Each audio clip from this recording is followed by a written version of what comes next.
summer 2013, it was all about UK, France, and Germany, and perhaps Scandinavia.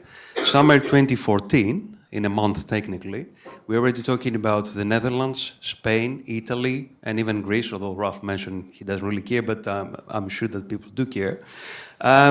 Summer 2015, what's the projection of the panel? Would we have moved, geographically speaking at least, eastwards? Would we have been talking about CEE and perhaps other markets that have been left alone over the years? Provided that there are no major geopolitical or economic setbacks, would we have eventually, by next year or so, overcome the barrier of geography per se, and then have more an investment thesis-driven activity across Europe as opposed to geographically driven activity? 2015 actually is 6 months away, so that's not as hard as it sounds. First of all, I don't think once we are talking about more markets opening, I don't think that necessarily mean the more established markets are shutting down. So I don't see the UK and Ireland going over the next 12 months. May well be that they are not as big a contributor to deal flow in percentage term, but I still expect them to stay, particularly Ireland. We can see quite a lot of activity coming through Ireland back end of this year, and that'll take a while to wash through. Can you see more markets opening 12 months from now? My gut feel the answer is that's got to be yes. We haven't seen Eastern Europe. Have you seen many transactions in Eastern Europe? I haven't. Been in Poland, okay. So I think, can we expect something there? Yeah, possibly. So capital will continue to travel. Most of the capital we're talking about here on the whole is pan-European. So I think it will continue to chase deals, but as a general trend, I would expect more countries on the list 12 months or in 2015 than they are today, because we've seen this gradual opening of this pan-European market. We've seen some sort of increased investment in Central Europe, and it's again sort of premised partly on there isn't the same weight of money there, and therefore there's a potential to do better deals. And people like Heitman or Pete Side are sort of almost focusing on that market. But see, going into newer markets. I mean, for example, we're doing a deal in Croatia at the moment.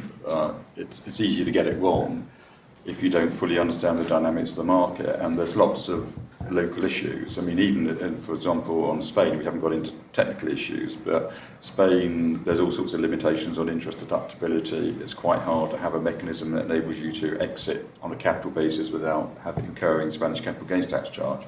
Some of the mechanisms that work in other countries don't work in Spain, and similar issues in Italy. And then you get all these issues about they calculate the NOI differently in different areas, or the area differently, or the yield figures are misleading because they're all calculated on different bases. So there's certainly the potential, but there's probably some cause for caution. Ralph, do you see that extending into CEE, into SEE? Yeah, I mean, I guess it's a risk-adjusted return profile. I mean, depends on. I mean, I guess where most of the investors are shy of is the missing political stability, and I guess that is a big factor. I mean, other countries, for instance, I mean, we've seen in the past, for instance, that Austrians were very open more to these Eastern markets, and there are some. I mean, if you see. It's not Eastern now, it's another example, but if you see how active Chinese are in Africa, and the rest of the world more or less is not there, so you see that people have different sensitivity of taking risk.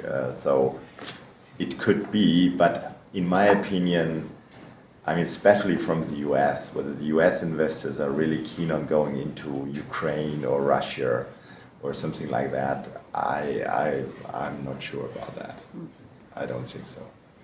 Okay. So I guess, I mean, Europe is still stable, so from a political point of view. And I mean, when that changes, yeah, true.